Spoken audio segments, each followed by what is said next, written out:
good evening and welcome to another episode of Thought That Get Results. I'm Webbo Herbert, and as per usual, we're here every Tuesday evening with something that at least we think is of community interest and or of some concern. And if you think that you have something which fits into that category, you'd like to find out how you can be a part of the program, well, why don't you drop us a line? Address it to a Let's Talk program in care of Vaughan Radio, P.O. Box 195, Charlestown in Nevis. Or give us a call. Our numbers are 1-869-469-1616 and or 1700. And by the way, those will be the numbers you'll use to be a part of this evening's discussion. Again, thank you all very much for joining us. This is your voice in the community, Thought That Get Results. With regard to your participation in the show, we encourage you to call in on the numbers listed 1-869-469-1616 and or 1700. Here's a suggestion. You have a question or comment? Perhaps you can get a pencil, piece of paper, write it down so that you're well organized, and when getting on the show, you take as little time as possible so that we can accommodate as many of you as we can.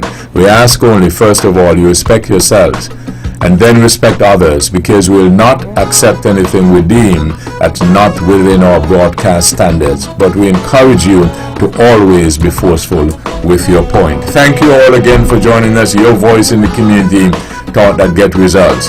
Also, you can follow our live video stream on our Facebook channel at Vaughan Radio and our YouTube channel at Vaughan Radio. Thank you all again. Tonight, we'll be looking at one segment, but in a different format. We have with us the community advisor for St. Kitts and Nevis, Samuel Williams. We have Conrad Nye-Liberd and Edric W. Stanley. So what we're going to do, we're going to have an all-inclusive. Normally we have Mr. Williams by himself, but we're going to let everybody listening on Mr. Williams' issues tonight and engage and discuss. You also can weigh in on 1-869-469-1616 or 1700. Before I even allow the others to get in, let me just say how much we appreciate Mr. Williams over the years and the contributions that he has made. This street ain't no easy street to be coming forward with your views. People criticize you, jeer you, harass you, cuss you, but Mr. Williams has stayed the course, and I indeed may say and will say that along the way he's got results, and that's the most important thing. And at this point, I'd like to encourage others to do so as well, because at the end of the day, it is what does the record show. Whether you just did talk or you did talk to get results. So again, Mr. Williams, I want to record the fact, and if I can speak on the rest of the community, that the contribution that you have made and you continue to make. So, Mr. Samuel Williams, Community Advisor for St. Kitts and Nevis, good evening. Good evening to Mr. Webbo Herbert, and good evening to the listening audience and the audience of St. Kitts and Nevis and the Caribbean. I'm very much delighted to be here this evening to continue to address relevant issues that has significant effects on our populace. And this evening, we are hoping to have a good time this evening. Okay, so before we start that good time, let me just say good night to Conrad Nye-Liberd.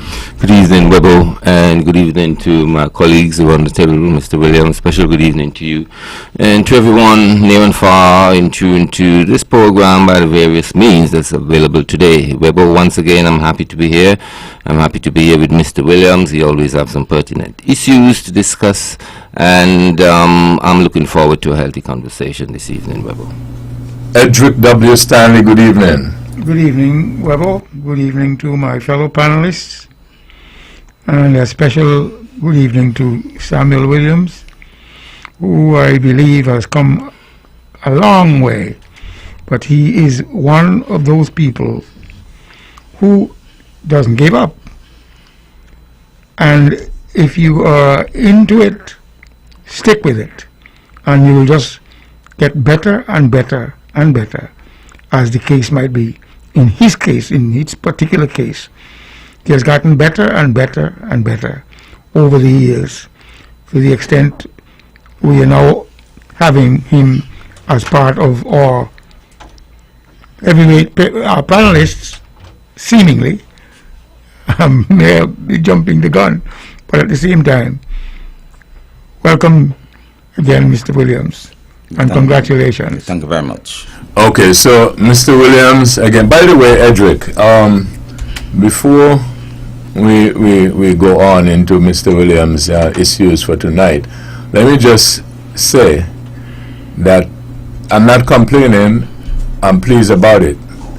Everywhere I go, man, woman, child, everybody, I don't get it. When I think that they want to speak to me, but it's about Edric. Whether good or bad. Whether good or bad. Whether good, bad, or indifferent. Yes. Right? So I just want to, while we're commending Samuel, you as well, and Naya, and good old Ted, and all the others who have blazed this trail. Somebody was mentioning to me the other day, and a lot of folks didn't know, that the Honorable Premier, he got his start here, right on this rough, this rough and tumble, and then he went and he did his own show. So we've had some trails and so on, but everybody keeps talking about Edric, but that's good enough for me. Okay, so Mr. Williams, what we got? Good evening to listening audience once more. We'll first consider the first segment of improving the mail delivery service on Nevis, because this has been a major concern over the years, and I have learned that traditional mail delivery services on Nevis, as far back as the 1960s, 1970s, and also to a extent in the 1980s, this services has not improved to a lesser extent. We are still in the traditional way of delivering mails, and one might echo the sentiments that in order to improve the mail delivery service in Nevis is to install a letterbox on one's gate or property. That's only a part of the solution, a part of the problem, and also part of the solution. So what we have had this evening are a variety of issues. Is to establishing these mail delivery services by numbering the houses. And I emphasize strongly on that, according to the lot numbers now, each lot has a number in different parishes. So, for example, in St. George's parishes, different communities, we have box lot number 1 up to 100 if necessary. And in St. John's parish, we have another start. So, there were in conflict. And also, is to establish a contact department at Nevis in order to alleviate or even eliminate the unknown mails going back to the post office, and also to the utilities. We have the water department, and also have the electricity company. There are some issues where they are receiving too much unknown mails, and these unknown mails have resulted in unknown bills being paid, like arrays, and there needs to be a system established, a proper system in place in order to control these unknown mails and outstanding bills, where persons who would have changed their place of residence too often seem to be running away, and there are too much money on the street. Also, also the mailboxes, I will emphasize on that when it comes necessary on that a little later. Also, each home will have a mailbox become mandatory on the gates of the property, or there are also options where person can have online mail delivery. Also, public letterboxes can be established in some communities, or large communities, where persons who would have a temporary place of residence, where one might have a house rented somewhere, or apartment, and keep moving, so they can have that public letterbox where they have their mails registered there. So even though they would have segregated to other communities for place of residence, their names would register there, so there won't be any conflict, and their mails won't become unknown mails. So as we progress, as we proceed, these are some of the issues that we will be addressing this evening. Also, I should proceed now by first alerting the general public. The young generation may not be aware of the traditional way of mail delivery. I said a little earlier, as far back as the 1950s, 60s, 70s, or 1980s, we are postmasters assigned to the 5 parishes and nevis. All of them were males in my time, and most of them would walk the entire district distributing mails, and the postmaster would give a neighbor a mail to distribute for another neighbor. And when the postman is being heard, a postmaster at a distance, our parents will alert us as children, and we ran towards the postman or go by the front of the yard in order to meet the postman. So there was some sort of excitement for the mailman. But today, times have changed, and the mailman now, there seems not to be much love and appreciation for the mailman. And this is due to the fact that in those days, mails were delivered to residents, and that is entail money orders. You have barrel notices and so on. Other form of alerting us in terms of the way our residents communicate overseas, sending postcards and so on. But today, it seems as though that the postman, as postmaster, has become Santa Claus for just bills. So that has turned off people. So this is my introduction before we go a little further.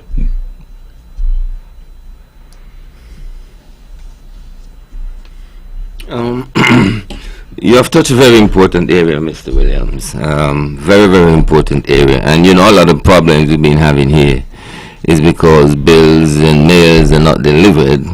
I don't always want to go there, but that's always a major factor in our electoral process and our elections and all that. And in terms of when people change addresses and hearings and all kind of thing, we always seems to have a problem with the mailing system. To me, it has seriously deteriorated in these days.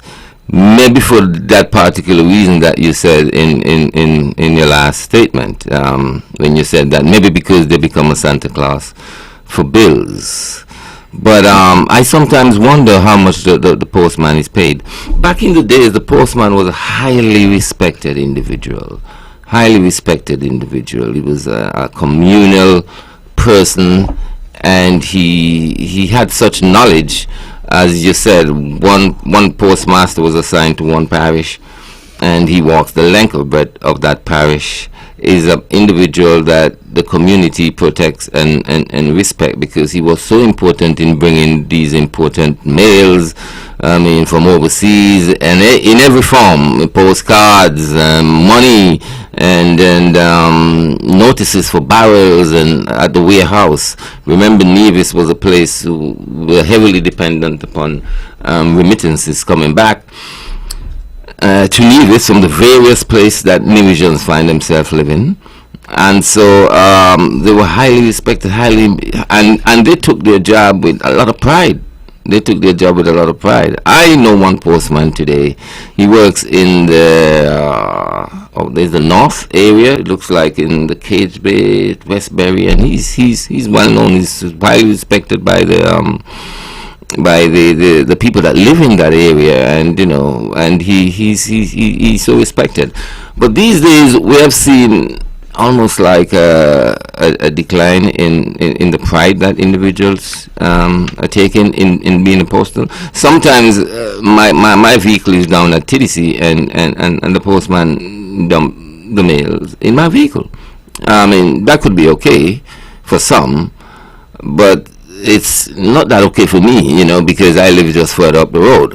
Sometimes it looks as if the post person seems to adapt one individual to live in the area and give him all the mails, and he just drop them accordingly. Sometimes I think they really don't take the job, you know, seriously, and how much they are paid but the job is such an important job. It's such an important job because, as you have said, Mr. Williams, you went through very fast, but you have touched on a lot of important areas. A lot of important areas. You talk about unpaid bills. There's a lot of money on the street. You know, Nivek want the money, where the bill gone? You know, water department want the money, where the bill gone? You know, and some of us use that excuse, you know, even for the inland revenue, that, oh, sorry, they didn't bring the bills. Sometimes it's true. They didn't bring that notice that we have to get from inland revenue and so forth. But, you know, it's so inconsistent. And even a friend of mine who was doing some business, I said, never try using the postman, you know.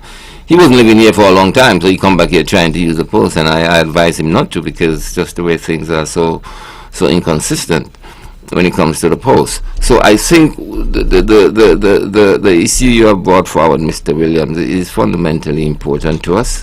And of course, you know, it's an area that government, because the post office exists and it would always exist. I'm not sure if they would ever replace the post office. It doesn't matter what technology come forward.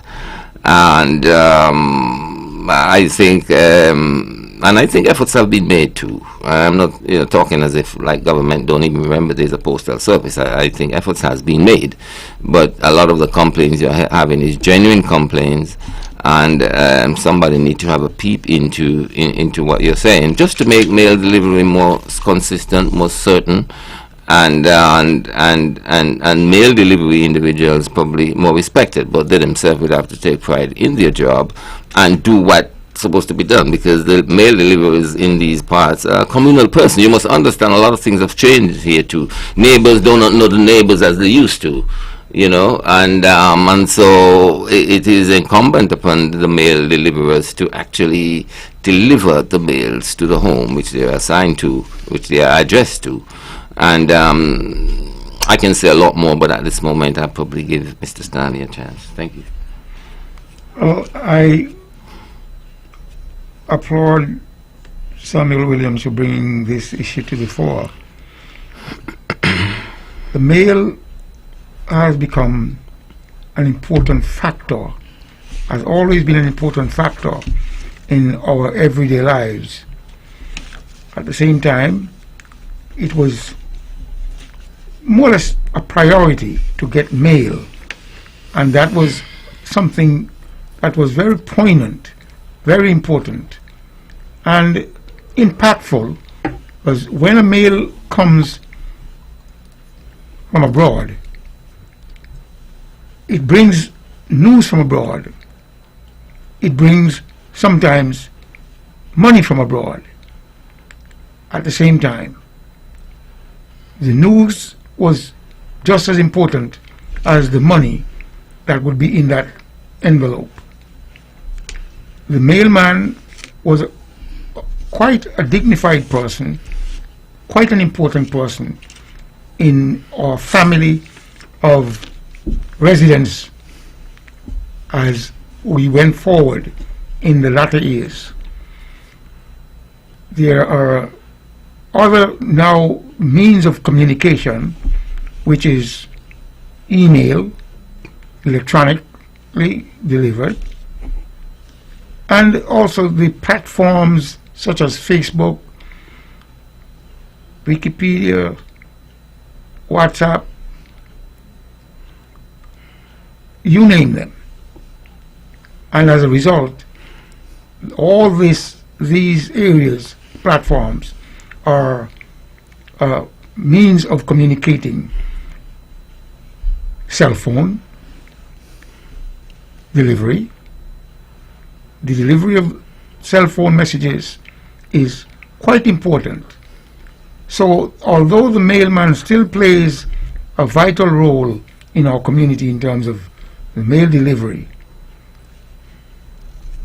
these additional forms or new forms of communication has, in fact, again, brought to the fore a new paradigm, a new means of communicating, and ultimately a new form of getting our information.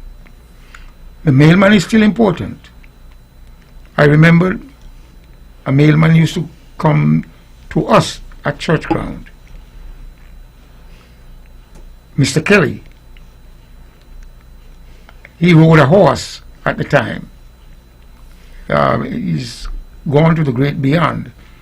But everybody knew Mr. Kelly, the mailman. And like I said, it was always a happy time to see the mailman, because he in fact brought something to us, whether it is news from abroad, from our relatives and friends, or money. But it was a poignant form of communication, mail delivery.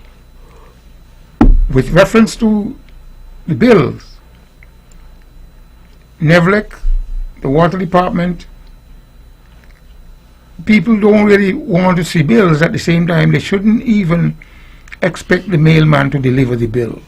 I believe if you're disciplined enough, you should go and get your bill from Nevlec, as the case might be. For me, I call Nevlec every month to ensure I get my bill and a couple of tenants I have, so that I can jump the gun to get the bill to them and to get their bill paid on time, whether it is water, electricity. Well, cable is a different matter, because that is done sometimes electronically and also by mail. But at the same time, the mail delivery still occupies an important facet of our communication system within our communities. Okay, I would also alert the general public about certain grievances for mail delivery, and this has to be why we are here this evening, to advocate some implementation for mail delivery. The Ministry of Communication and Work on Navies do have a responsibility for implementing measures, putting measures in place in order to improve mail delivery services. I certainly think that the postal services and the postmasters, they have tried, because each time they go and deliver mail, and when the mail has been inconveniently delivered, they encourage residents to have a mailbox. But that's all a part of the problem. So I would outline a few grievances, and would also state some areas where implementation of mail services can make possible. We have mails that have been delivered on the gates of residents, and there sometimes they get wet with rain, and sometimes they're blown away by the wind, and sometimes the residents are not even aware that the mails are there. And in moving around in the areas, persons have seen mails in blown away on the streets. For example, bank statements have been sent out, and just the fact that they've been blown away, person will pick it up and read it, and person's confidential information such as the bank balance and the account, that has been exposed to the public, and sometimes the bank clerk has been accused of disseminating information. And this is something that I would focus on this evening in terms of the contact department. You get that established, and you certainly alleviate these problems. Look at another example. Ali told me how mails have been delivered and flown into her bedroom window. Those traditional houses, and now go under the bed, and not even recognize that day until a long period of time. So these bills something go and deliver unnoticed. A gentleman also told me where he lived in a particular area where both of them are having the same name, and he's collecting somebody's utility bills and paying them, not recognizing that somebody else even the same area has the same name. So if we go a step further by number of the houses, this can help rectify these problems. Also, we find that we need to introduce the traditional identity of the postman, because postmaster no longer coming around with a whistler. They're using the vehicle horn. So the traditional way of alerting residents and the public, those persons of the public, members of the public who are much older, can be called the whistler, and that's a true identity of the postman approaching. Now, I will go a little further talking about the implementation of mail delivery services, and the Ministry of Communication, they're the one who are responsible for these implementation. Number one, we have online mail delivery of different bills can be implemented. There are some areas where persons will have mail delivery and the bills and the phone and so on. Another area we can focus on is that the public letter boxes can be installed in some communities where persons are now changing the residence in terms of apartments or for example, if one resides in St. George's Parish and move to St. Paul's Parish, the contact department will be established to you have to tell the contact department that you are changing the place of residence, and contact department will also work along with the post office as a database where the government in Nevis will have knowledge about where persons are living. For example, the bailiff would be looking for certain persons. We have the delivery of goods and services. For example, the gas truck might be delivering the gas, and all we have to do is to give them a house number and they can find us. Also, delivering goods and services by hire purchases agents, we give them certain identity of where we live, but when they come into the area, they still can't find us. So once they have a house number, they can find the residents rather than asking persons where John lives or where Tom lives. That's not the business. Also, the contact department having department establishing public residence can also help to rectify the voters list, where persons who have evidence that certain persons are now living in that area, and that also can help. So the contact department not only be a beneficiary for the postal services in other walks of businesses and Nevis, can also can benefit from the contact department. Now the contact department also can be responsible by having a mailbox initiative, and this initiative can be introduced at an affordable cost for citizens and residents in terms of persons and Nevis do have the capabilities of building letterboxes at an affordable rate, then making the numbers them, but I think the Ministry of Planning will have some sort of role to play in that. But we don't have to import letterboxes, because this area of letterboxes that are creating much concern has not been addressed by the Ministry of Communication and Post Services properly. So I wouldn't cast the blame game on the Post Office, because I think they have tried, but the Post Office cannot implement measures. Is the legislative body can do that. Then also we have persons who change residence. There must be a proper communication with the contact department between residents and contact department that they are moving somewhere. So we have persons who would be assigned to contact department who have good knowledge about where I live, where the son lives, and where Naya lives, and that certainly alleviate conflict. I wanted to ask you about the contact department, but now you have, I think, further explained what you mean. Really, a body of people that deals with, like a certain indigenous department where we have a database system where everybody register the place of residence. So you have something like a census, like. So when you move, one moves, you have to contact the contact department. It should be made mandatory by law. Having letterboxes should be made mandatory. And now there are options: online mails, delivery, and so on. Or if you don't want to have a letterbox installed in property, the fact you haven't got a permanent place of residence, a permanent mail public box can be established in certain communities where you pay rental fees. So even you move, your name remain there, your number remain there. So even you go on, nobody will have to wonder when they're gone. But the contact department, you have to also have to inform the contact department that you change the place of residence, because the government needs to know, especially the person that come into the country, and the foreigners are migrating here, and we need to know who are in the country and where they live. Because we had a bailiff moving around asking where that person live. That's nonsense. The police should know to find us. And persons are using the privilege to move from a different area to have a place of residence in order to run away from paying the bills or from receiving mails. I don't think anyone can argue against house numbering. That in itself is simply a modern day concept which entails it's so important. It's so profoundly important today in every respect, and you have pointed out many areas where house numbering can just make the whole system work. But, yeah, let me jump in here. I know there are certain where we have project houses being established at the Cherry Garden Estate and Madden Estate and different areas and neighbors.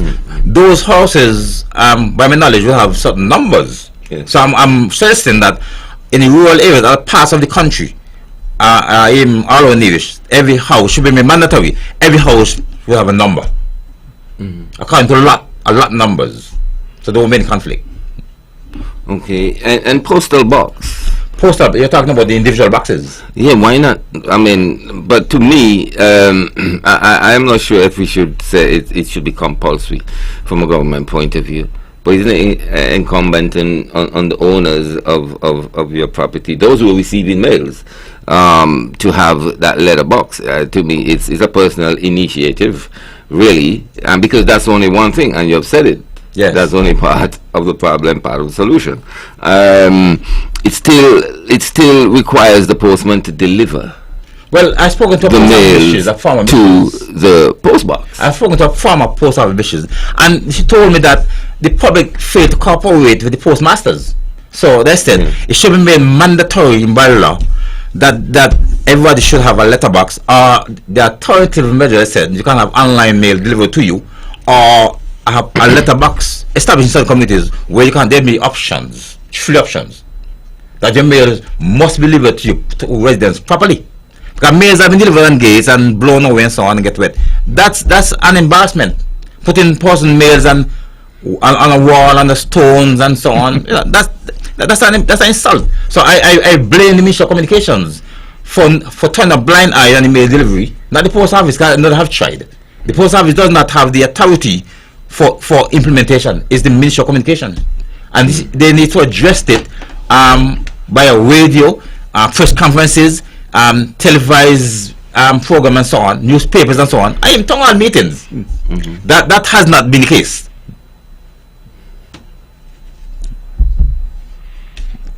Well, of course, you have brought to the fore a myriad of problems regarding the mail, the handling of the mail, the distributing of the mail, and as a result, these problems could be streamlined to the point where the problems could be alleviated by having an organized system. Where we are in this 21st century, 2023, there should be an organized mail delivery system. At the same time, I know the post office has given out mailboxes, which are obviously they are paid for. I got a mailbox, I have a mailbox, and they really put my mail into my mailbox. Of course, there are times when other people who might have had that same number did not inform the post office that they are no longer interested in that mailbox. Obviously, I'm paying for that mailbox, but I still get mail that were destined to the former box owner in my box. And therefore I have to take them back to the post office and to indicate to the post office that this box number has been assigned to Edric Stanley, seemingly because the person or the former user would have used the same number. I would indicate to them that this might have been a former box holder, but they no longer own the box. I pay for it, and therefore no other mail should be put into my box carrying my number. But there are times when, there are human beings and we are fallible, we make mistakes. And there are times when we do get other people's mail not carrying the same number, but because of the amount of workload that has been put on one person, they will sometimes put other people's or entities' mail in my box. I got 2 mail coming from the same institution. One belonged to another institution, and I took it back to the post office and I indicated to them that this was in my mailbox, but by accident or mistake, as the case might be. So it needs some follow-up with reference to streamlining and organizing to the extent where these mistakes are minimized or totally eliminated. I will ask you this, Mr. Stanley. Do you have any knowledge about the extreme amount of unknown mails being returned to the Charleston Post Office? What are they doing with them? Do they discard them, or they are being returned to unknown persons? I wouldn't ask that question because the person, people have been unknown. What do they do with them? Do they throw them away? Well, these mail obviously belong to a living person. The information would not have reached the post office where the post office would be sending out a mail to this particular person or persons, as the case might be. So when a mail is sent out to a particular person and it is undeliverable simply because the recipient cannot be found. And sometimes they're dead too. Well, if they are then Deceased. If there are, some system has to be put in place to strike deceased persons from the mail delivery list. Okay. And as a result, it would be minimized, but it needs a certain amount of organized system to reduce the amount of undeliverable mail. There are people who would come into the country, as you have mentioned, and they obviously would give to the people where they're coming from a supposed or proposed address. Now, if that mail comes from a different country, comes to Nevis, and it reaches the post office because it had the obvious amount of postage, the post office is obligated to forward that mail to the address that is on that mail. The return address, if there's one. But if for some reason that person cannot be found, the mail cannot be delivered. At the same time, maybe this is one of the reasons why they would put it on a stone or put it on the gate or to get rid of it from their hands. Right. That's an embarrassment. So the post office should be able to do a better job with reference to a mail that is undeliverable, meaning the person cannot be found and therefore it should be returned to the post office by the postman or postwoman, as the case might be. And they stayed there on files. Well, For a while. For how long? There seems to be a breakdown of communication with regards to the postal services. Well, I can't to cast the blame game on Ministry of Communications because they are the hems of making laws and recommendations. Like the post office is accepting instructions from the Ministry of Communications. There has been somebody assigned to the Ministry of Communications in order to there's a step-up plan, a step-down plan. So how much can the post office staff do? They can't do much. Their authority is limited.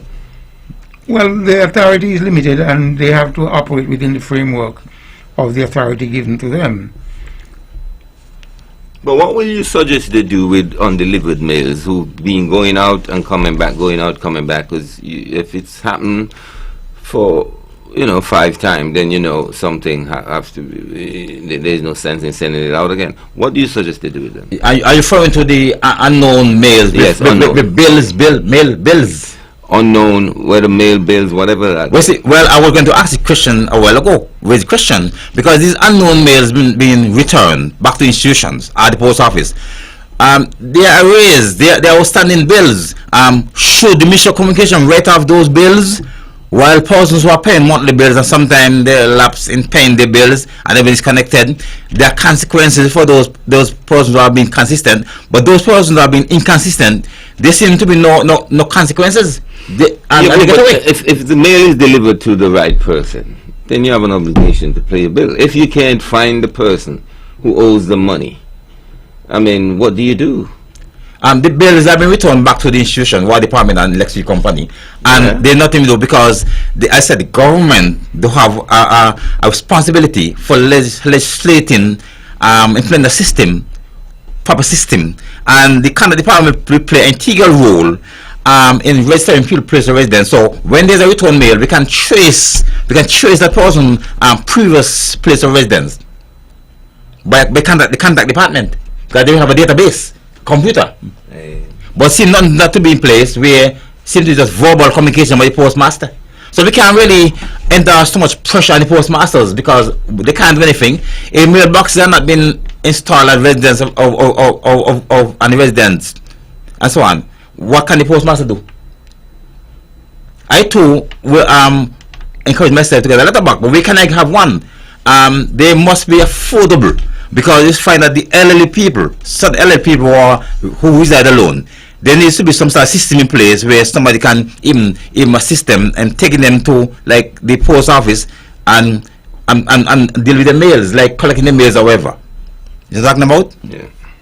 And I would agree with Mr. Edick Stanley, persons who are deceased in for a long time, it should be made law that the names be removed from the mailing system. Because persons who have deceased for 10, 20 years, and the bills actually come out and those names due to the fact of maybe family disputes where certain family members reside in the same home and they seem not to be in a mutual understanding or arrangement to determine who names should go on the bills transfer.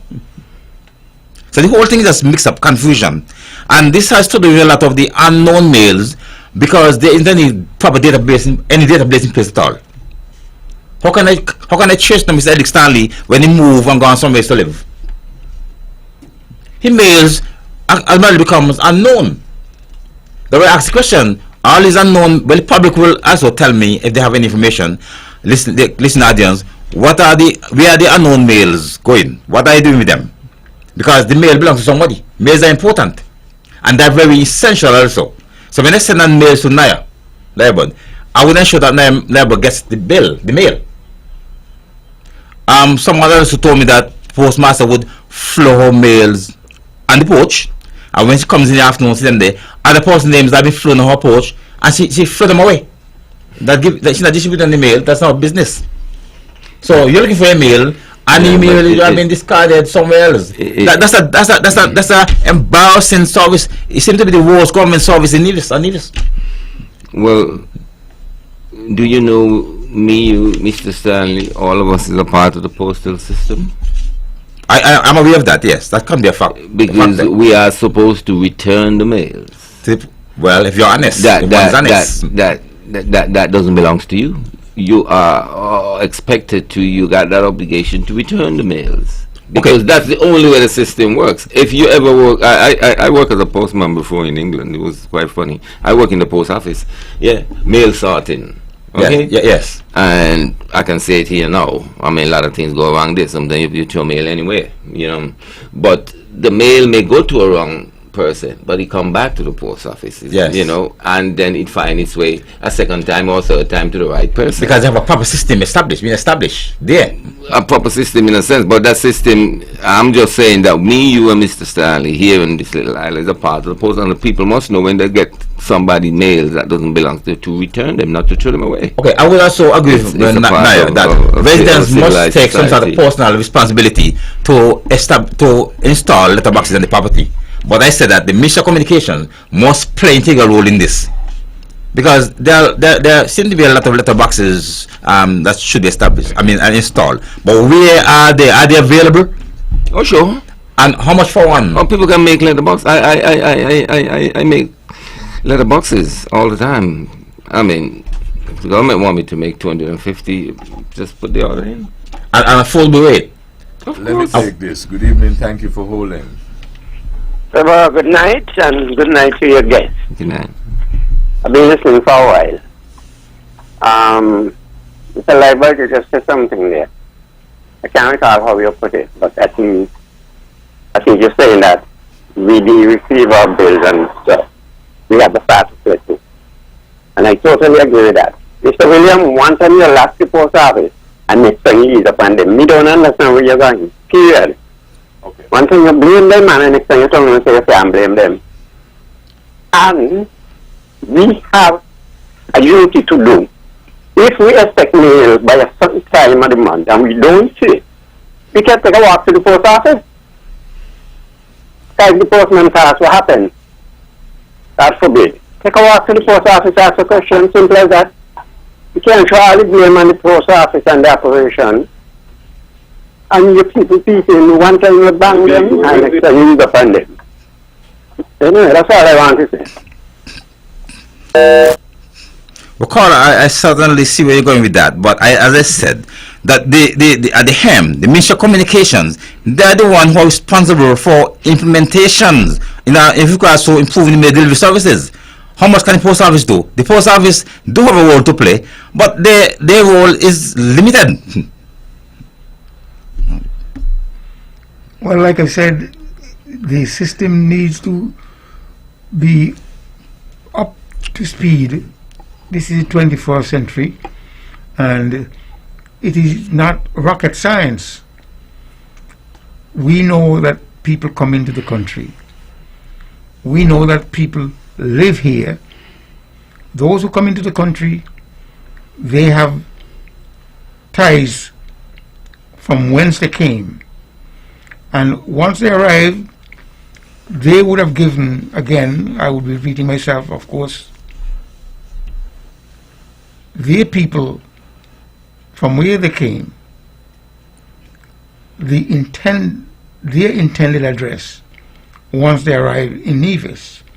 And therefore, that intended address, having communicated with them via that intended address, if that person does not pick up that address which they would have given to their relatives in the country from whence they came,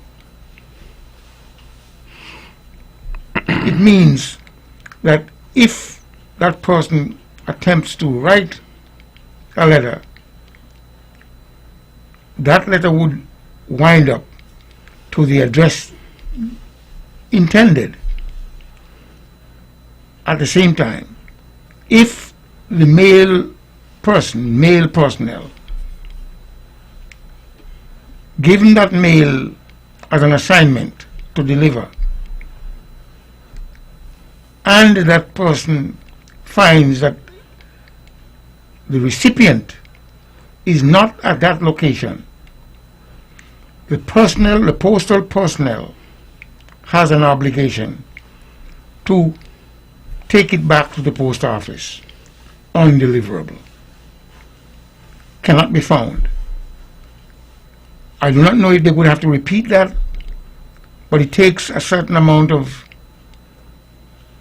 doing to carry mail and to bring it back. At the same time, the cost of a 20-cent stamp seemingly is not enough to carry the mail and bring it back. But at the same time, they supposed to have enough coming from the government to subsidize mail delivery, and consequently the mail should be taken to the prospective recipient, and if can't be found, they have an obligation to bring it back to the post office. Okay, Mr. I will ask you a question. I anticipating that the 20-cent stamps or whatever cost of the postage stamp, that's insufficient for the postmaster making 20 trips from the delivery. That 20 cents is insufficient for the postman going to for. Is there a need to improve stamp postage? Yes. By saying that you still want to endorse responsibility and government for subsidy. So let's take them stages, please. Should residents be the cost be endorsed on residents, increasing the postage stage of cost of stamps, or subsidy from the government? Which one should be accepted? Well, we know that the U.S. Postal Service has been earmarked to be out of existence, but they know that the mail delivery is a vital part of communication, and as a result, it has to continue. So over a period of time, the mail has, the postage has been increased from maybe 10 cents to 20 cents, as the case might be. And that's meager. So, as a collective instrument, meaning quite a number of mail going back and forth, the cost would be somewhat carried by the volume of mail, 20 cents, 30 cents, as the case might be. Also, FedEx and yes, and UPS came in. I don't know when those companies started. Maybe 50 years ago, as the case might be. But there was no need for those kinds of services until. But you know how much it costs to send a letter via FedEx to New York? A simple letter, somewhere in the region of maybe $120. That's very costly. So but the delivery time is almost same day or the next day. Safety. Okay. All right. Okay, convenience. So let me ask you this: have you heard these issues regarding mail delivery being addressed in airwaves by the relevant authorities? Like what we are doing now. Have you heard anything by the postal services or the Ministry of Communication? Have you heard anything being addressed for improvements on mail delivery? Well, they believe they got it right. Yeah, that's what they believe. Okay. They deal with belief. Okay, here's what we're gonna do. I gotta get a break, and then when we come back, we'll leave the topic open. But when I go to the break, I'm going to also play a report. A couple of maybe a week or two ago, you remember we were discussing the British American issue, British American insurance, whereby there was a court decision suggesting that they had failed on a certain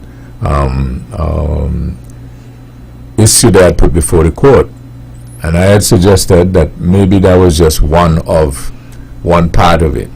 So the lawyers and so on, the persons who are dealing with it, they have given an update. It's about 5 to 7 minutes long, so I'm going to play it so that everybody can listen and we can comment on the flip side of it. This is Thought That Get Results. I will be back right after these. Builder's Paradise is offering a large variety of floor and wall tiles at very competitive prices. Builder's Paradise has over 2 million pieces in stock, lots of different styles to choose from. Whether you're renovating or tiling a new house, Builder's Paradise has what you need. Wow! Oh, and remember, we're open all day Saturday to serve you better. This is something that you can't refuse. Visit Builder's Paradise today at the C.A. Paul Southwell Industrial Site in St. Kitts or call them at 466-4938. With all the power from the tower, this is the powerhouse of the Eastern Caribbean, VON Radio, from the Federation of St. Kitts and Nevis. Back on this episode of Thought That Get Results, Conrad Nye Liebert, community activist and advisor for St. Kitts and Nevis, Samuel Williams, and Edric W. Staley. So let me go now to that update, and then we can comment on the flip side of it. It is 7:32 a.m. and we are joined now by Dr. Patrick Antoine. Dr. Patrick Antoine is the president of BACOL, and he's going to be speaking to us about recent developments at the Caribbean Court of Justice. He's joining us virtually on Zoom, and I'll ask him to unmute his microphone at this point if he hasn't done so already. He's going to be speaking to us about recent developments at the Caribbean Court of Justice surrounding a case that involved BICO policyholders, if I'm not incorrect. But he is going to be clarifying some issues. There have been a number of headlines that have been circulating in the region, and we had the opportunity to have him here this morning to give us a sense of exactly what the state of affairs is. Good morning to you, Dr. Patrick Antoine. How are you doing? Good morning to you, and a pleasant morning to all your listeners. I have been told that your listenership is growing by leaps and bounds across the region. Congrats. Thank you very much. Dr. Antoine, I wonder if you could give us a bit of background. This development at the Caribbean Court of Justice, who are the parties in this case? Who's being represented on either side? Yes, so on the claimant side, we have a number of representative policyholders, one from Antigua and Barbuda, one from Grenada. These representative policyholders were selected based on the fact that they were early policyholders who had signed on to the British American CLECO policyholders body, which is a representative body of policyholders that came together to champion the cause of their monies that were deposited and invested with British American policyholder BICO, and also with CLECO, but who remained uncompensated after the collapse in 2009. So this is a first. The BACOL is a body of only policyholders. It's you can call it an NGO, you can call it a movement of civil society. We now have over 2,000, we represent over 2,000 policyholders from across all 6 OECS territories. And we are pursuing the claim by these policyholders for nearly 800 million Eastern Caribbean dollars. So it's a substantial amount of funds that we are chasing that belongs to us, that we've not been made whole on. We've only gotten because of the way in which we've proceeded in the OECS, which we had no other option, governments that is. Under the plan of arrangements, we've gotten about 13 cents on the dollar. So you can think about, in addition to the claims that we're going after, there's another 13 cents that we've gotten. So for every dollar invested, we've only gotten 13 cents back. And we're going after the remainder of those funds by going through the CCJ. And we are challenging the actions of the government of Trinidad and Tobago when they stepped in and essentially used the assets of CLECO and BICO and leveraged that and themselves injected funds which were only used to pay Trinidad and Tobago policyholders. So the case really turned on 4, and this is really important to the Antiguan public. The case turned on what we call 4 pillars.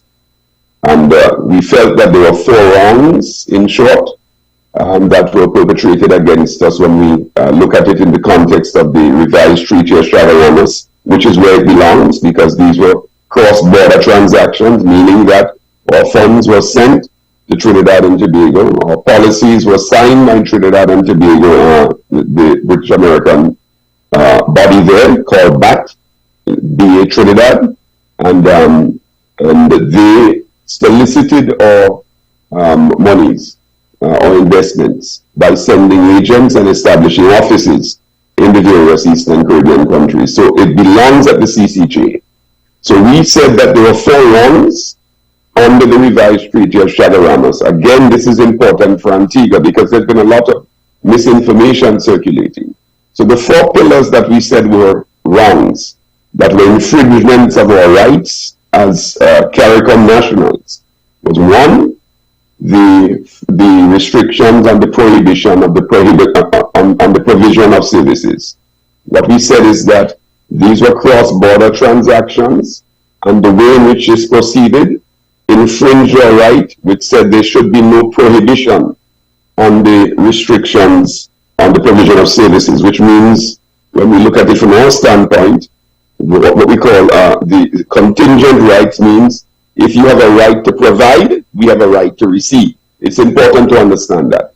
The second pillar, quickly, was the removal of restrictions on services. What that meant is that when there was the collapse, you couldn't suddenly introduce something that says that we can't receive compensation, because once you had a right to provide the service and we had a right to receive it, then when the collapse took place, we also had a right in treaty to benefit from that. So it was the second ground.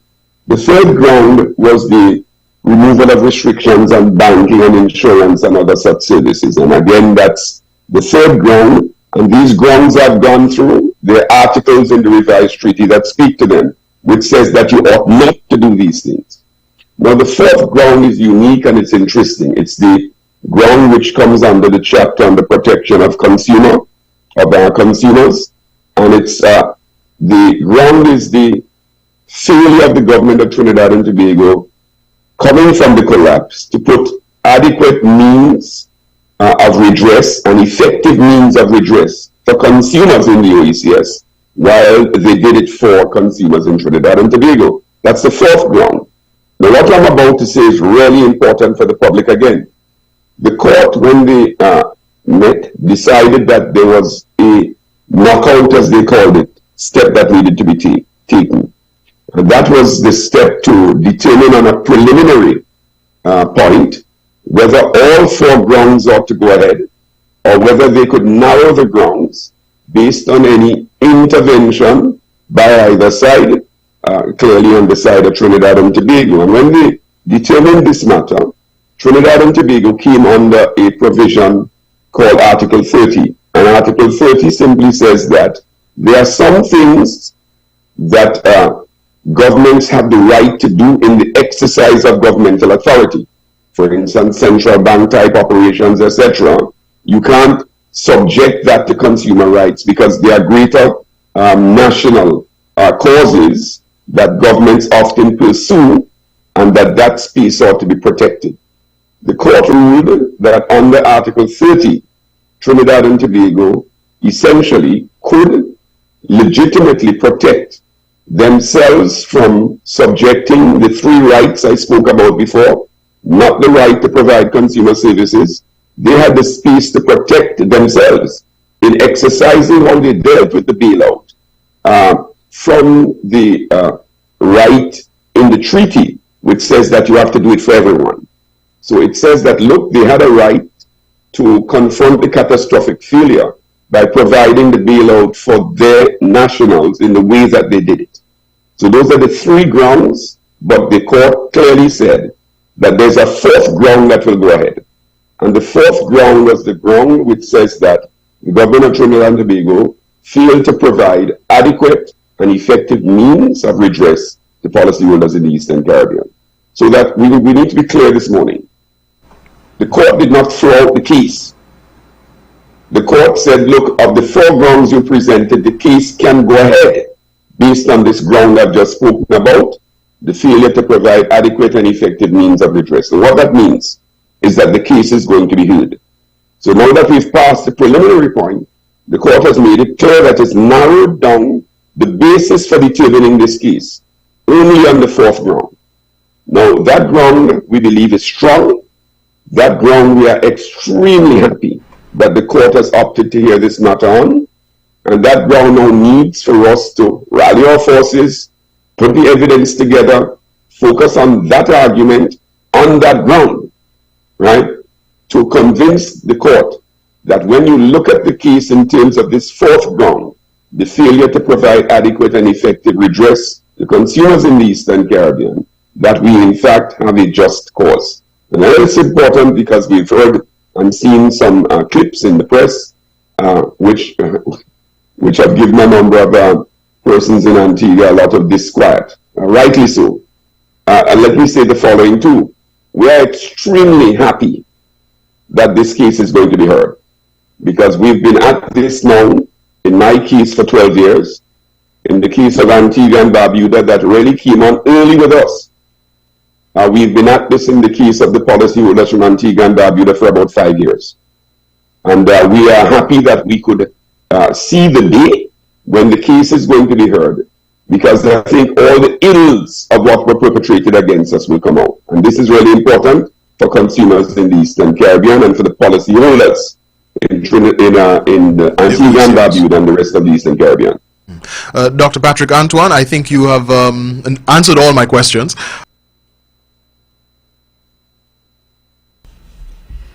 Okay, so we got it. Edric, I know that you had some, views also in it. Has it been clarified to you?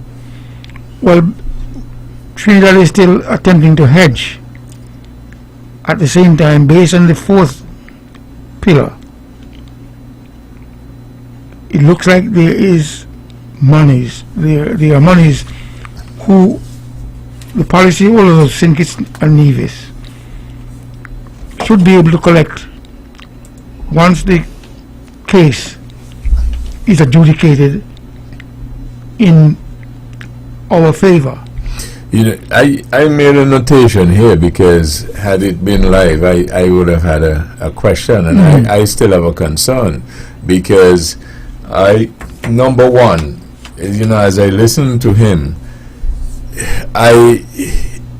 going forward, there are other institutions like CLICO, CL Financial, who still operate in the same manner in the islands, doing insurance and other things.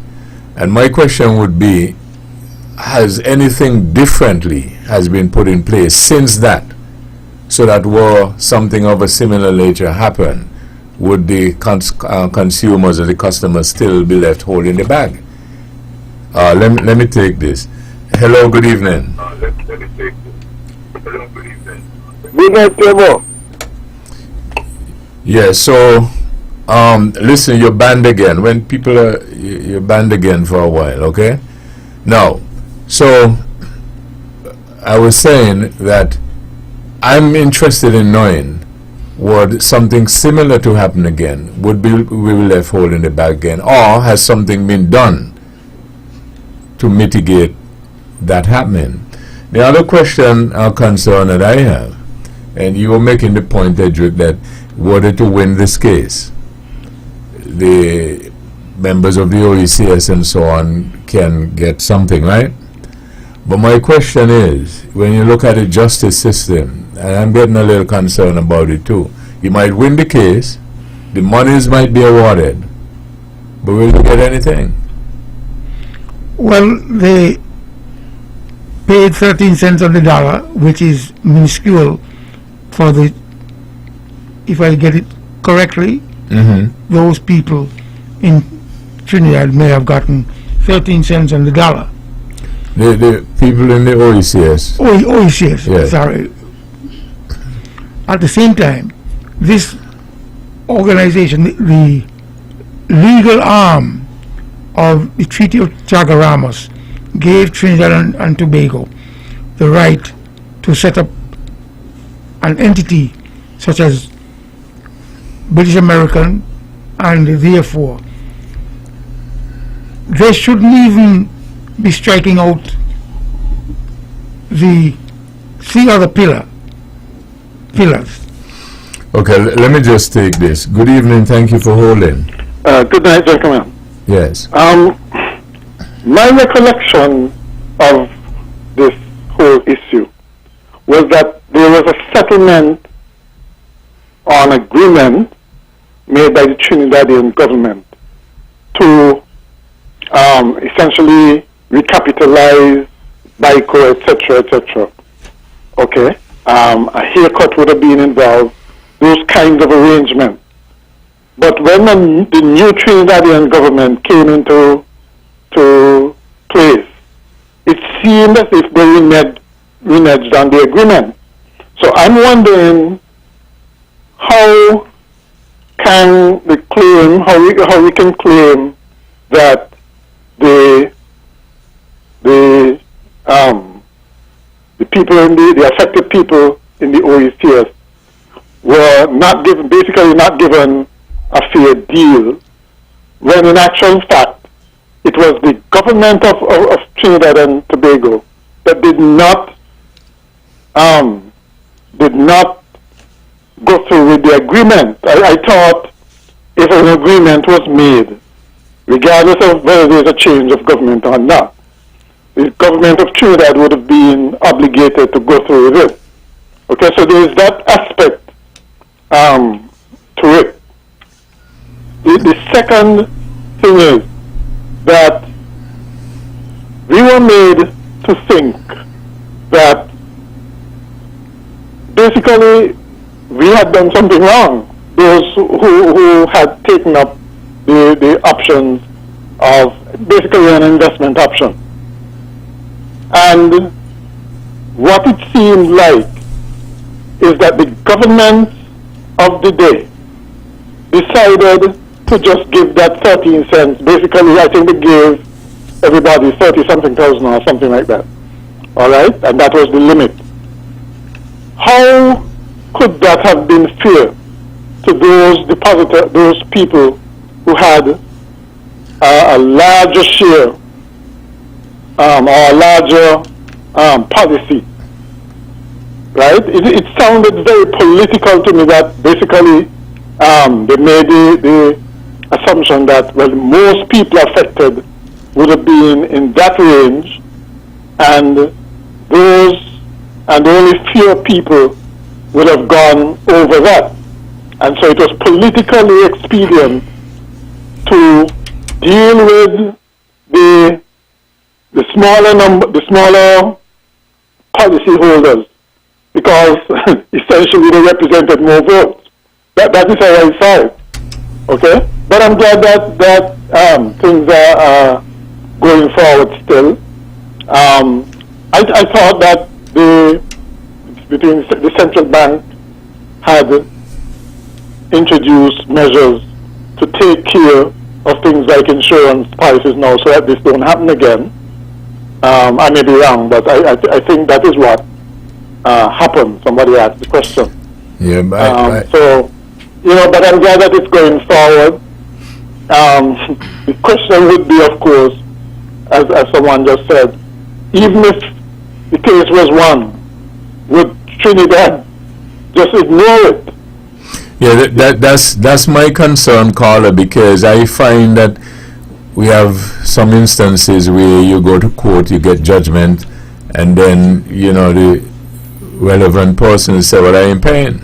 Right. And then it stays right there. And this is a government. this is a government. Right. And the other concern that I had was what it was doing to the confidence in the financial system in the islands. Right, generally speaking. Yes. I would imagine things like the East Caribbean Securities Exchange and so on would have suffered from, because it would have left a bad taste in the mouth of potential investors, right? So it would have been good, actually, if this was cleared up. The other point I wonder about, couldn't some out of court, even at this late stage, out of court settlement be made. My understanding is that the government in the sub-region were at their wits' end. They had appealed to the moral whatever of the Trinidad government, and they just weren't taking them on. So they, in a sense, they were glad for this court challenge.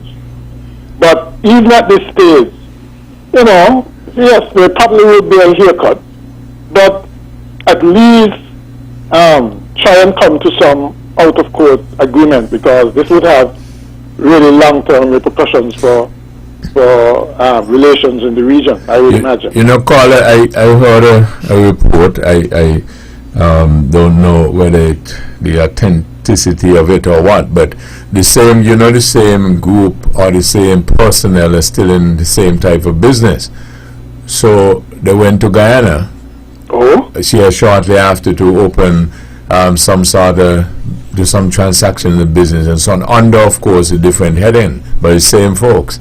And the Guyana government told them, no, you got to straighten up this other thing first. Well, quite naturally. Yeah, so I would have thought. it comes down sometimes to the will of persons in certain positions. But I think the government should have exerted more pressure on Trinidad to at least come up with something, because you know it just wasn't fair that Trinidad, the Trinidad policyholders were taken care of at the expense of the others. I mean, I don't know what kind of natural justice that is. Well, again, you know, sometimes when you see certain things happen, and then you begin to find out it had something to do with who the players were or who they were not. Yeah. Okay. Yeah. All right, caller. Okay, then. Okay, thank you. Mr. Edric. Well, what I'm saying is that the people who are representing the legal counsel to the parties of the OECS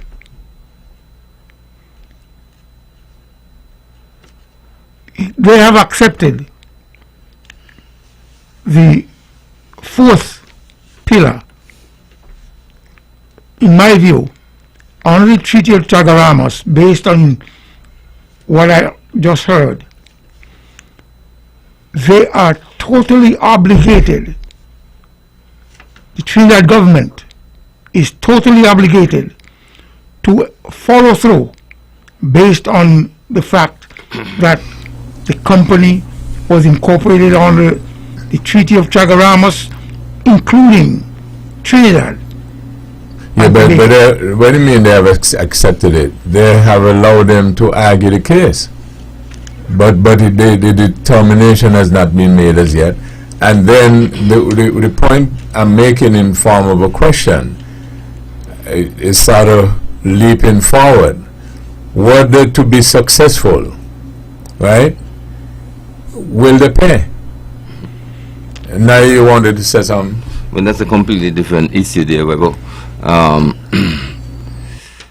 You know, Webbo, this to me seems to requires a kind of government-to-government negotiation involvement here. It looks to me, if you're going to see it through the Treaty of Chaguaramas, it simply means that we have rights that is bestowed on us by that treaty, and those rights can be protected by governments. The treaty applies to governments, to people, but of course these rights can be fought for its people by government. Because it seems like the failure to provide meaningful redress for the policyholders in the Eastern Caribbean is the fundamental issue going forward, which is what the learned individuals spoke to. And so, because we have rights under these treaties, I think the question is, why are not the governments of the OECS involved in the case on behalf of its people? I can't see why not. Trinidad have looked after its people, and they have failed to provide any redress for the other policy holders. Does this case expose the doubts why Caribbean people do not want to join up politically and sometimes even economically? Well, it does, because this is just I mean, it's too clear. It's absolutely. I find it difficult to find a word, because I don't understand if there are policyholders throughout the Caribbean, right? Trinidad hold the headquarters, and you have a breakdown in the whole system, but the Trinidad policyholders are taken care of, and the others are not. And the governments are not involved on behalf of the people.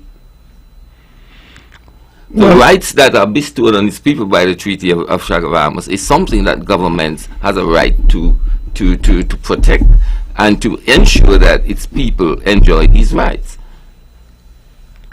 So I find, Webbo, that there's something missing here. I think we are not hearing much from the governments of the OECS on this matter. And I think they've kind of let down the policyholders of this region. Well, I would say that the governments of the OECS have abdicated their responsibility to their own people with reference to allowing Trinidad to take care of its own and not understanding the legality of the Treaty of Chaguaramas, under which this arrangement was construed or put together. Were provided. And therefore, the fourth pillar, which seems to give them a shot at adjudication, hopefully in a positive way, is enshrined in the Treaty of Chaguaramas, which gives Trinidad the right to be the home address for the organization of CLECO, British American, as the case might be, all the subsidiaries. So they're supposed to throw out a dragnet and drag Trinidad and Tobago, the Treaty of Chaguaramas, and make sure that the discriminatory policy of Trinidad and Tobago would not impact adversely. But the court struck it down under that heading, though. That's the point. The question I have to ask, and you're saying, is that when you have this treaty and the way it is set up, there should not have been any Trinidadians, Antiguans, Kittians, Nevisians, Grenadians, and so on as part of that arrangement. Everybody should have been one. And so now, when you so there are policy holders, whether they're in Trinidad or the other islands, and that would have maybe settled the whole thing. But once you go now and then you start to say, well, no, these set are different. That's where the problem comes in. That is discriminatory. Right, but that's what he called struck down, one of those under that heading. Look, a contract is a contract. The treaty is a contract between all the governments. The Treaty of Chaguaramas. But it's under the heading, but as they said, under the fourth pillar, which and the gentleman, Mr. Antoine, made a point that all of them were tied anyway. Yes. All of them were tied together. So maybe you can argue syntax, but all of them are intertwined. So if you get 2 and 1, is good. Now, for the folks who probably may not have gotten it, It's something like when you charge somebody for a particular action and you hit them with 5 different charges, and then you didn't get them on all 5. That's a dragnet. But work with me. But you get them on 3. You still get it. So I just wanted to put it in simple terms for those who probably didn't understand in the complex terms. Quite so well. The other thing, and by the way, if you want to still jump in on this topic, you can. But I want to go on also and mention the fact that the president of, I don't know if the vote has been taken already. The president of France is under some pressure, where he has to face a vote of no confidence because he went and pushed through a bill to raise the retirement age from 62 to 64, because across the globe, a lot of the social security schemes, and in St. Kitts and Nevis, they're celebrating the 40th anniversary of this social security scheme. But they're under pressure, and one of the ways that they can make it more, release some of the pressure, so to speak, and make it more solvent, is to raise the retirement age so that you don't start to get your retirement until a later time, right? And you will be also contributing longer. So, these are some of the issues. And in Montserrat, I gather they're also under pressure with their Social Security. And the main reason being, when they had the volcano, their population issue, and it has not grown. And again, the important segments of a Social Security scheme is so that people are contributing. And so the more people you have contributing, the better it is, as opposed to taking out. Well, I'm not 100% certain, but I think I saw a clip where Macron, President of France, seemingly, maybe I'm mistaken, but is granted some sort of victory in the process. It was difficult, as far as I understood, when I saw earlier clips, but I believe the last clip I saw was that somewhere along the line he has been successful in getting it through. But that's what I said. He got it pushed through. Oh, okay, all right. And is now facing a possible vote of no confidence. Okay. Because there have been constant demonstrations and so on. Yeah. Problems in France, Webbo. I mean, for him to have to go forward with this, it's got to be a really bad situation with the system, because from he mentioned it was protest all day, all night, up till right now, and he's been warned, and he still goes through with it. He have adapted a means that was not very popular to see it go through, and now he's facing the vote of no confidence. He's saying that the system is old and need to be. But I think basically the money is running out. Yeah, but he's in the kitchen, If he was on the opposition, he would have been saying something else different. But the person who was in the kitchen at the time, they got to face the reality. France have a aging population, and in the past they had all these very tight policy about childbearing and everything. I think a lot of that have come to surface as it relates to the contributions and so forth. Here on Nevis, I always think deeply about it. And oftenly when I heard the Social Security people on the radio asking people to contribute, I do understand how important it is for people to contribute to, so that the system can stay alive, because that can happen by just bad investment, bad management, whereby, and the only solution when these things happen is to add on another year or two on the retirement age so that you can have more contribution and less paying out.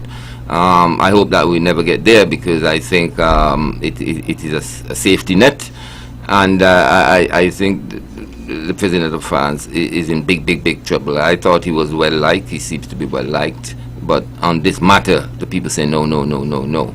And I could understand that after people have the expectations to stop work and receive, you're adding on another two. I think it's going to happen in England, and it's always been hanging over the British people too. And so it is it's a global concern now. I think it's been made worse by the pandemic and the war, because a lot of people don't want to work now. I don't know why. But here's the other thing though. At least in these islands, a lot of people are preferring to work longer. Out of the pandemic that you just said, they did some studies, and some people are figuring, no, maybe I should work shorter. And they're even considering, they did an experiment with a 4-day work week as well in the United States. I'm very sorry about that. Good evening, thank you for holding. Good evening again. Yes.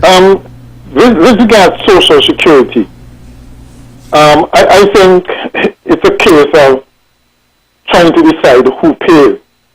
Because obviously, if we have an aging population, then at some point we will run out of money. And one would think that the easiest thing to do is to increase the age at which one becomes pensionable. But so I don't understand the difficulty with that, because you said the easiest thing to do is to increase the age, right? Right. What if walk with me? What if somebody argues actually the easiest thing to do is to raise the contribution? But raising the contribution right now is going to affect everybody, and they feel it in the pocket right now. That's what I mean about who pays, right? Whereas increasing the age essentially puts it on the younger generation to work longer to make Social Security solvent, right? So that's what I mean about who should pay. But in our case in particular, it can have some really dire consequences on the financial system, because remember that there are a significant amount of deposits in our indigenous bank from Social Security. Okay, so if Social Security becomes insolvent, it could have a ripple effect. So I don't know how much longer we'll be able to dilly-dally with this, but one way or the other, we're gonna have to bite the bullet and fix it. Okay, and like I said, I would think that the easiest way that would at least not show up directly with a lot of people is to increase the age. But well, I got your preference, but there's also a compelling debate to raise the level of the contribution. But I got you. Yeah. Okay. All right. Yes. It is benefiting the country and its peoples, and I do not understand how it would be seen as a difficulty increasing either the age or the contribution. Well, you want me to help you to see? No. So then how you expect to see? You can't see. You simply don't because as a pragmatist, it's a win-win situation. You either choose one or the other. The country about self. Okay, Mr. Webbo, how about, I think that I need to dispute this situation, because you see, there needs to be a more diplomatic approach with regards to the Social Security scheme, because we have found that a lot of persons, a lot of people are dying, let's say 20 years way beyond the retirement age, and those contributions are gone back towards the state. So why there should be alternative measures be implemented or put in place to increase the retirement age, be brought forward for 2 more years or 3 more years? What has become of those contributions of all the people who are dying way beyond social security age? So there needs to be a more diplomatic approach. So I think there's some more education by the public. What we need to address your point is numbers, because to say a lot, what's your definition of a lot? You see, so what we need is numbers. 7 out of 10. Because if you got 100 people dying a year, or 20, you might think that is a lot, because you say, remember, you said 20 of the younger people, right?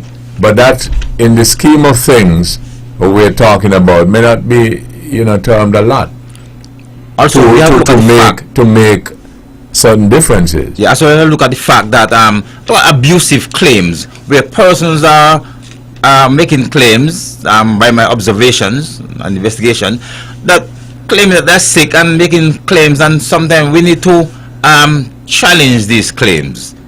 Not to say we are being judgmental, but it's been a concern in other countries where people are making abusive claims, and this has resulted in causing the social security financial assets to lapse.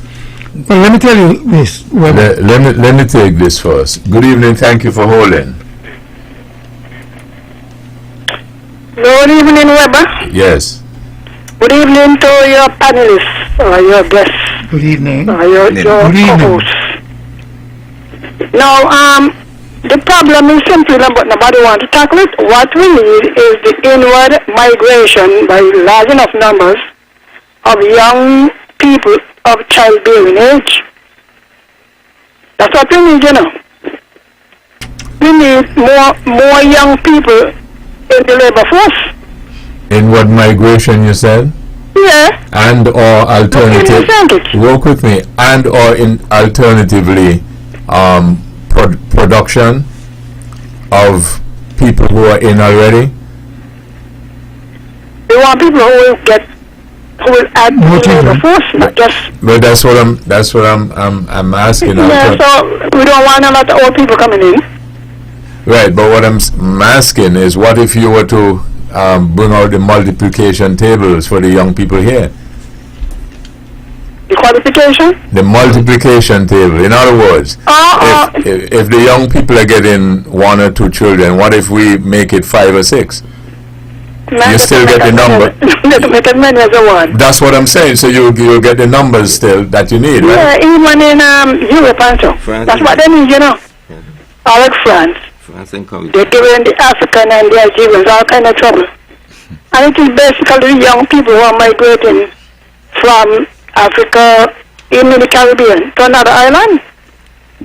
But we have a certain kind of feelings about migrants.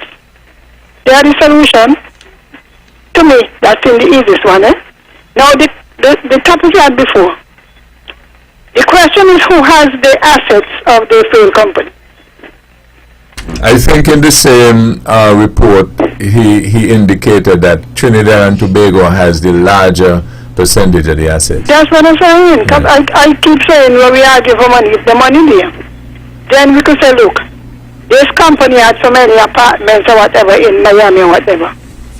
Since you can't give us cash, give us a certain number of the assets that we could, in our own country, where they sell them and recruit. To call it, what it seemed to me as if it is not so much that they don't have the assets, but as some of the panelists were saying, it is a matter we were not fighting. And didn't have anybody fighting or certain people fighting on our behalf. But you see, the trouble with this, we're not fighting. We're not fighting. People only fight when they suit them. Right. Because from the time the thing starts, I ask the question, what has become of the assets? The economies have rebounded Trinidad has them, you know. So I say, all right, well, we want our share. So you can't give us the money, but we don't go after that because what people say, well, if you put in your money, so we look at it in some of our countries as the investor's fault rather than a drain of our own resources. You follow? Yeah. So as far as I'm concerned, well, but in some cases, government institutions lost money, so they should have want to fight for it. And, you know, Carla, I express a concern going forward. I don't know what you think about it. We have other similar institutions operating in a similar way in the islands and in the home country and stuff like that. And I don't know how comfortable a person is that should something else happen again, you know, if we're not going to get left hole in the bag as well. Well, look, we have surgical, clinical, all of those. I mean, right. Yeah, and as you said, it's like, well, let's forget that and continue. Right. This is the attitude, you know. Well, you know, lost the money, so. Maybe Lord help us, yeah? Yes, yes. But as I said, with the Social Security, one person was commenting about the number of young people dying. But the claims, and some of them weren't paying, if everybody was paying, it would make a strong argument. Yeah. But the number of persons who really making a contribution is inconsistent with the number of people registered on the Social Security Board. Well, let me ask this. As you said, some of them are not paying. You think in terms of financial literacy and the consequence that it has on the overall economy and the country, you think that we're literate, you know, to understand it? We are what? Yeah. Do we understand the financial? COVID, you remember when COVID came and they were giving what they call it, to Social Security.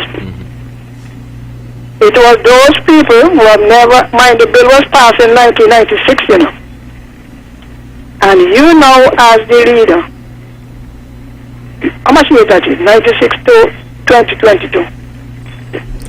You're at about 27 years. You should come on and give them something, and a lot of them are end up on the top, you know that, right? Yes. They're on the top.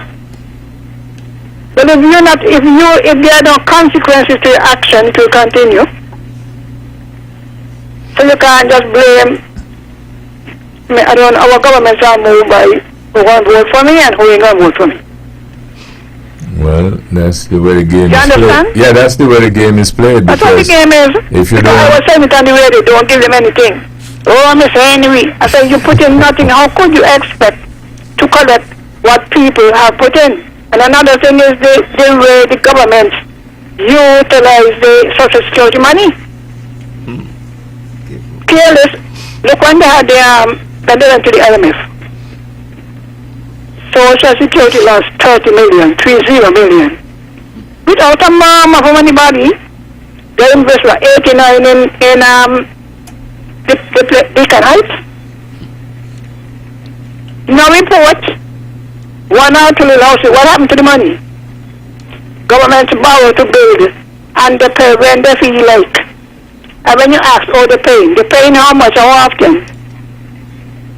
So the government access to it and the attitude towards it, well, it is government money, that much I know. But you got to be more, if you are more careful, you make it. Which is government money? Social Security's money? Yes, it is. No, that's not correct. I don't agree with you. You got to agree. I don't.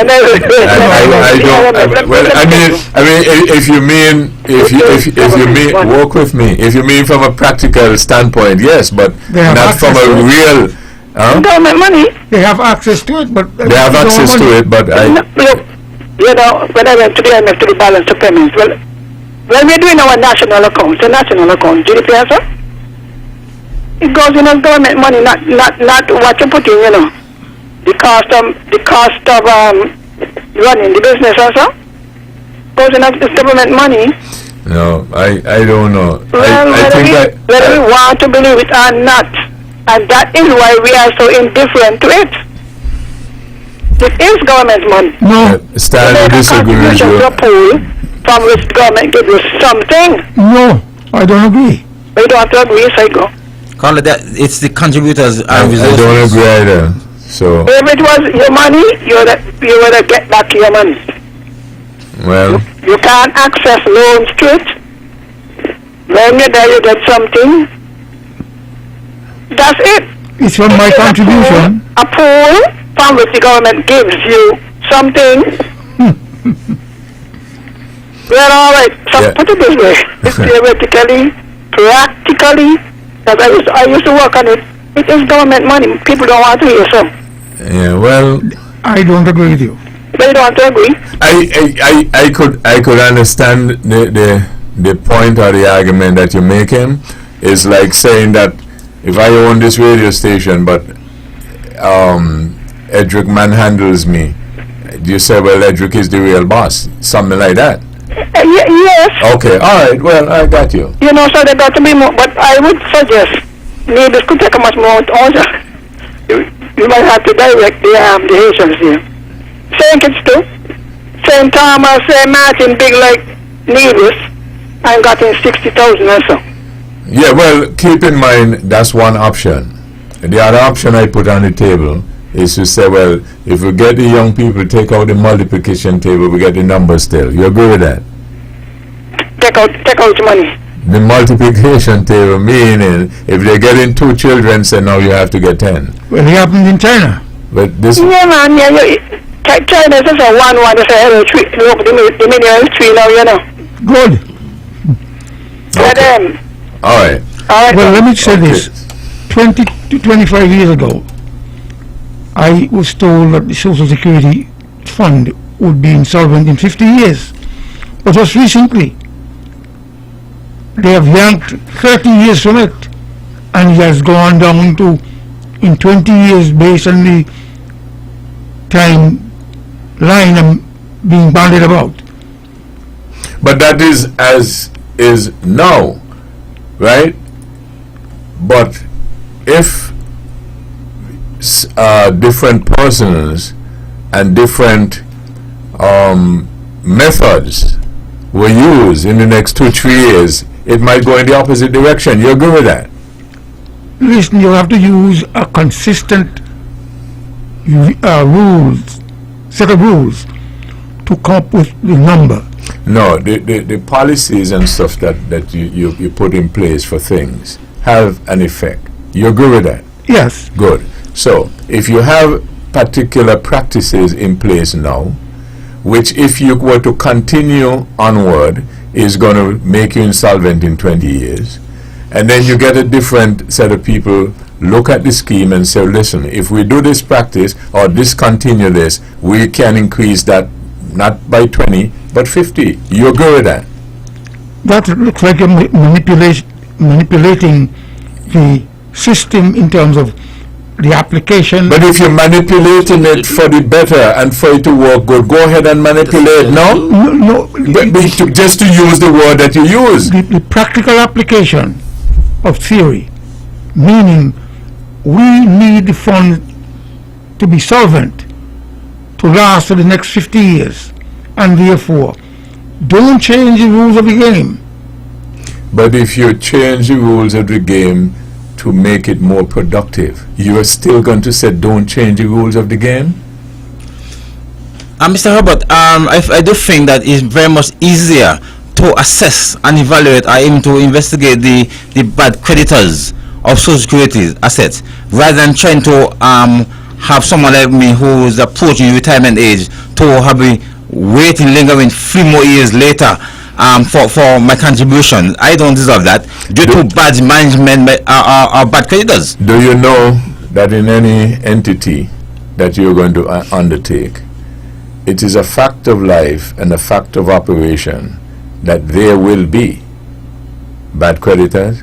Sometimes, because I certainly think that your institution here has been properly managed. It's been properly managed? Based on my observation. Oh, okay.